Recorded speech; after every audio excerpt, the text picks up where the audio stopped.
खुदावंद का शुक्रगुजार हूँ और कि एक दफ़ा फिर से खुदा ने ये मौका दिया कि हम मिलकर खुदावंद के कलाम को सीखें। आमीन। उम्मीद करता हूँ कि जितने लोग भी यहाँ पर हैं, वो खुदावंद में बढ़ रहे हैं और खुदावंद उन्हें हर रोज़ नए-नए तजुर्बात से जो है वो नवाज़ता है। आज जो कलाम मुकद्दस का हवाला मैं पढ़ने वाला हूँ, वो यूहन्ना की अंजील उसका पहला बाब और उसकी पहली और दूसरी आयत है। और आज खास जो हम सीखेंगे पॉइंट ये है कि हमने अपनी जिंदगी में ईमान रखना है कि जब भी खुदा हमसे कोई चीज लेता है या कोई चीज जो हमें बहुत अजीज है और वो हमारी जिंदगी से जुदा होती है, तो खुदा हमें डबल बरकत देता है। हमें कलाम को सीखने की जरूरत है और ये ईमान रखने की जरूरत है कि सब चीजें उसी के वसीला से पैदा हुई और जो कुछ पैदा हुआ उसमें से कोई भी चीज उसके बगैर पैदा नहीं हुई। ये किसके बारे में है? खुदावंद यीशु मसीह के बारे में। इब्तिदा में कलाम था, कलाम खुदा के साथ था और कलाम ही खुदा था। तो वो कलाम जब हमारी जिंदगी में है, तो बेशक हमारी जिंदगी जो है, जो हम सोचते हैं, ख्याल करते हैं, अपोजिट वे पे भी जाती हो ना, तो आपने ईमान रखना है कि क्रिएटर जो है मेरे साथ है। खुदावंद यीशु मसीह जिसने वादा किया, देखो मैं दुनिया के आखिर तक तुम्हारे साथ हूँ, तो वो क्रिएटर हमारे साथ है। तो जब वो साथ है तो हमें डरने की जरूरत नहीं है, क्योंकि सब चीजें उसी के वसीला से पैदा हुई और जो कुछ पैदा हुआ उसमें से कोई चीज भी उसके बगैर पैदा नहीं हुई। वो क्रिएटर है, वो बनाने वाला है। जैसे हम देखते हैं पैदाइश की किताब में, तो लिखा है जमीन वीरान और सुनसान थी। तो उस सुनसानी में खुदा ने जब कहा, खुदा ने जब कलाम किया, तो वो कलिमा जो है, वो कलाम जो है, वो चीजों को वजूद में लाता है, वो बनाता है। खुदा ने कहा रोशनी हो जा, तो वो रोशनी ये कलाम खुदा का बनाता है। पहले उसकी कोई शेप नहीं है, उन चीजों को कंबाइन करता है, उन चीजों को शेप देता है, उन चीजों को ट्रांसफॉर्म करता है और वो बनाता है। पहले हम देखते हैं वीरान और सुनसान है, लेकिन उसी में से खुदा जो है वो रोशनी बनाता है।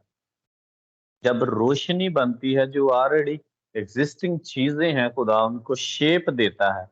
फॉर एग्जाम्पल एक और मिसाल दूंगा उसी किताब में से। जब हम दूसरा बाब 7 आयत पढ़ते हैं, तो खुदा ने मिट्टी से इंसान को बनाया। तो मिट्टी की कोई शेप थी? मिट्टी की कोई अप्रिशिएट कर सकता है?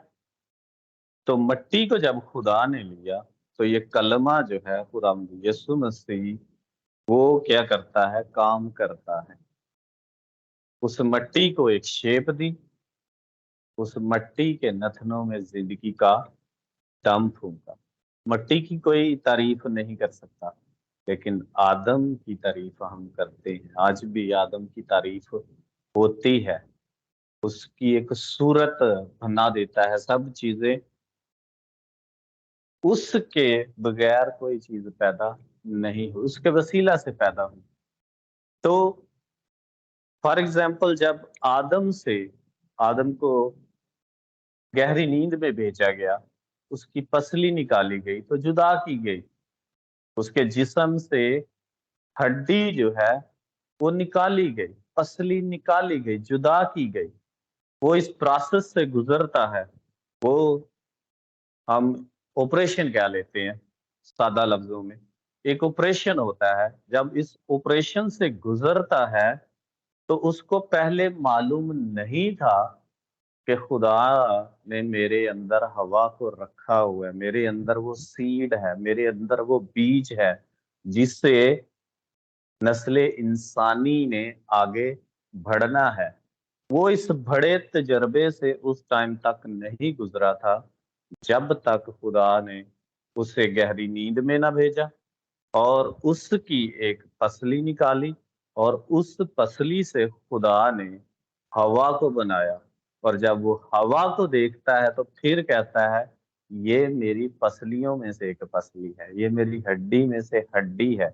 और फिर उसको नारी का नाम दिया गया।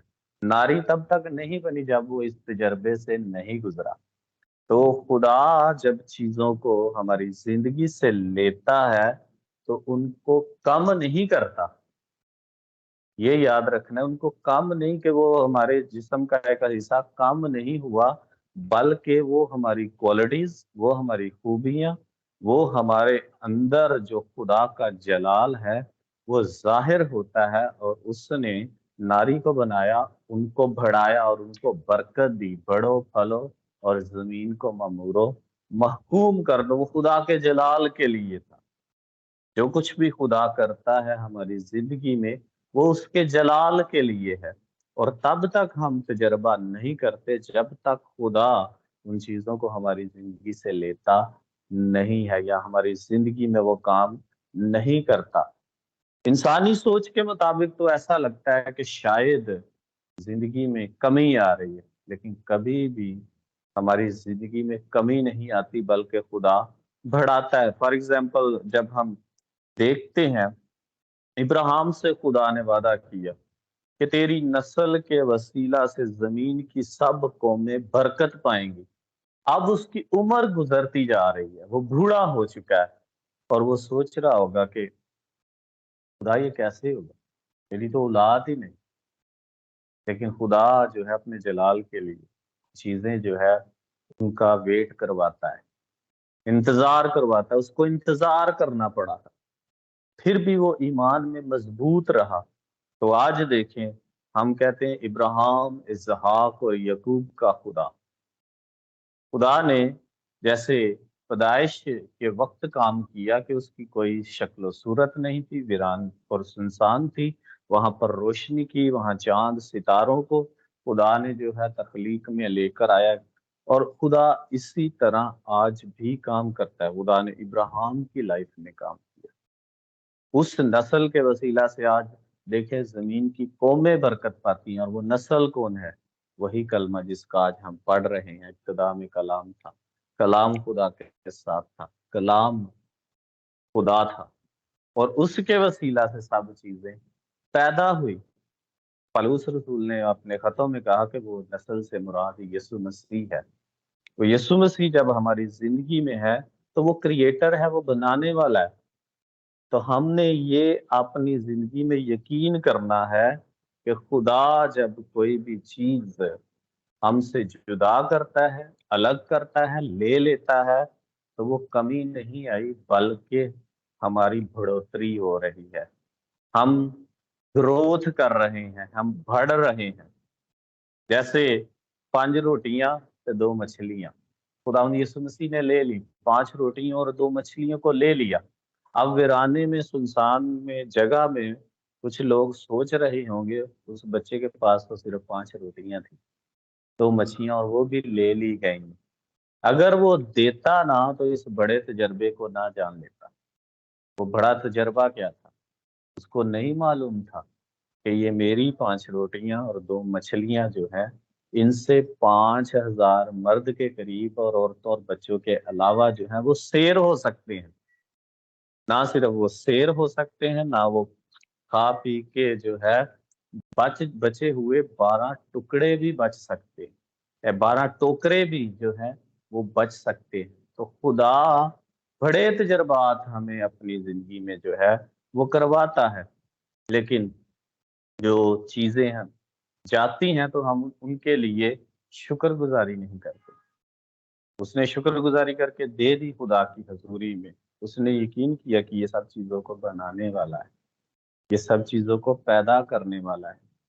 अंधे को तजर्बा नहीं था होना कि यही इब्ने दाऊद है जो मुझ पर रहम कर सकता है। रहम के तजर्बे के लिए खुदा ने जो है उसकी आंखों की रोशनी ली हुई थी। खुदा का जलाल इससे जाहिर होना था कि ये अंधों को आंखें दे सकता है। शागिर्द एक अंधे के बारे में ये भी कहते हैं कि इसने गुनाह किया या माँ बाप ने गुनाह किया जो ये अंधा पैदा हुआ। तो खुदा यीशु मसीह ने कहा कि इसलिए ये नहीं अंधा पैदा हुआ कि ना इसने गुनाह किया ना माँ बाप ने, इसलिए अंधा पैदा कि खुदा अपना जलाल जाहिर करना चाहता है। खुदा अपना जलाल जाहिर करने के लिए हमारी जिंदगी से आज भी कुछ चीजें होने देता है। बैड इंसिडेंट एक्सीडेंट्स हो जाते हैं हमारी लाइफ में, लेकिन उनसे मुराद ये नहीं है कि वो केयरिंग नहीं है। उनसे मुराद वो ये नहीं है कि वो हमारी जिंदगी में ब्लेसिंग को कम कर रहा है, बल्कि वो हमारी जिंदगी को ब्लेस करना चाहता है, एक और लेवल पर ले जाना चाहता है हमारे ईमान को। इसलिए वो कोई चीजें जो है हमारी जिंदगी में होने देता है। तो जब वो चीजें हो रही होती हैं तो हमें खुदा का शुक्र अदा करना चाहिए। बाज दफा हमारी जिंदगी में या चर्च में कलीसिया का कोई मेंबर जो है वो चला जाता है या मूव हो जाता है, तो हम इस उस तरह लेते हैं कि शायद कम हो गया। कम नहीं होता। हो सकता है जो मेंबर चला गया है वो किसी और जगह पर जाकर खुदा के जलाल को जाहिर करे, किसी और जगह पर जाकर खुदा का काम करे, तो आपकी कलीसिया जो है वो बढ़ जाती है। आपकी बरकत जो है, आपकी ब्लेसिंग जो है, आपका बोया हुआ बीज जो है वो बढ़ जाता है। हालिया घड़ी लगता है कम हो गया, लेकिन खुदा उसको बढ़ा देता है। पलूस रसूल की अगर आंखें ना जाती, दुनियावी आंखें, जब वो अंधा हो गया तो रूहानी तौर पर वो देख नहीं सकता था। वो साउल था, उसकी आंखें ले ली गई, लेकिन उसको पालूस बना दिया गया। और फिर वो कहता है जीना मेरे लिए मसीह और मरना नफा है। इन बड़े तजर्बात से खुदा जब हमें गुजारता है आज भी, तो आज भी वो आपको शेप दे रहा है, आज भी वो आपको मोल्ड कर रहा है, आज भी वो आपको ट्रांसफर कर रहा है। तो हमें कभी भी जो हमारी जिंदगी में चीजें हो रही हैं उन चीजों को लेकर परेशान नहीं होना चाहिए कि शायद कोई बीमारी हो सकती है, शायद कोई कमजोरी हो सकती है, शायद कोई भी हमारी जिंदगी में इंसिडेंट या एक्सीडेंट हो सकता है। लेकिन हर चीज पर हमें यही यकीन करना चाहिए कि सब चीजों को बनाने वाला मेरे साथ है, क्रिएटर मेरे साथ है। खुदावंद यीशु मसीह जिसके वसीला से सब चीजें पैदा हुई हैं वो मेरे साथ है, और वो मुझे कभी भी कम नहीं बल्कि बढ़ाने वाला है। वो मुझे संभालने वाला और पालने वाला है। कोई भी हमारी जिंदगी में चीजें होती हैं, अगर खुदा मट्टी को शेप देकर आदम बना सकता है तो खुदा जो है हमारी जिंदगी में भी काम करता है। अगर खुदा उन सूखी हड्डियों को जोड़ सकता है जो कहती हैं हमारी उम्मीद ही जाती रहे। हड्डियां बाइबल मुकद्दस में कहते हैं कि वो कहती हैं हमारी उम्मीद जाती रही, लेकिन वो इस तजर्बे से बाद में गुजरती है नहीं। खुदा सूखी हड्डियों को भी जोड़ने की कुदरत रखता है, उन पर भी मांस चढ़ाने की कुदरत रखता है, उन पर भी जो है जिंदगी का दम फूंकने की कुदरत रखता है। तो जब भी हमारी जिंदगी में कुछ ऐसे वाकयात होते हैं तो हमें भी ये ईमान रखने की जरूरत है। पांच चीजें होती हैं, जैसे यूसुफ की लाइफ में हमने पिछले दिनों में सीखा था। तो वो कहता है खुदा आपने तो मेरे साथ बदी की, लेकिन खुदा ने उस बदी के इवज जो है ना सिर्फ मुझे ब्लेस किया, ना सिर्फ तुम्हें ब्लेस किया, बल्कि आने वाले और लोगों को भी खुदा ब्लेस करता है। तो खुदा इसी तरह आज भी काम करता है हमारी जिंदगी में। जब भी हमारी कुछ चीजें हमसे ले ली जाती हैं दुनियावी तौर पर, बिजनेस हो सकता है, काम हो सकता है, तो उसका मतलब ये नहीं कि आप एक दर्जा एक लेवल पीछे चले गए हैं, बल्कि ये याद रखें कि खुदा जो आपसे चीजें ले रहा है उनको डबल ट्रिपल करके आपको देने वाला है, जैसा उसने अयूब को दी। तो बनाने वाला क्रिएटर हमेशा आपके साथ है। हमेशा ईमान में बढ़ते रहें, हमेशा ये पुख्ता जो ईमान है हमारा खुदावंद यीशु मसीह पर, वो कभी भी डगमगाना नहीं चाहिए, कभी भी जो है वो डोलना नहीं चाहिए, बल्कि खुदा की हजूरी में बढ़ना चाहिए कि अगर उसने मुझसे ये चीज ले ली है तो यकीनन खुदा का कोई प्लान है, खुदा का कोई मंसूबा है। वो नातवानों को जोर बख्शता है। जब हम नातवान होते हैं, हमारी कमजोरी में भी वो काम करता है। तो खुदा आपकी जिंदगी में काम करता है, खुदा आपके वसीला से काम करता है। जैसे बाइबल मुकद्दस में हम पढ़ते हैं, एक मस्टर्ड सीड छोटा सा होता है, लेकिन जब तक वो मरेगा नहीं उसमें से जिंदगी नहीं उगेगी। तो हम भी जब तक खुदा के इस लेवल को, खुदा की इस मुकाशफे को, बड़ी गहरी बात को अपनी जिंदगी में ना सीखेंगे, तब तक हम रूहानी तौर पर बढ़ नहीं सकते। ऐसा ना हो कि जो चीजें हमारे पास हैं उनको होल्ड रखें और खुदा को अपनी जिंदगी में काम ना करने दें, और उस इस बड़ी ब्लेसिंग से, इस बड़े फ्रूट से हम महरूम रहें। जो चीजें हैं अगर खुदा लेता है तो लेने दें, खुदा की शुक्रगुजारी करें। खुदा आपको इस कलाम के वसीला से बरकत दे। God bless you.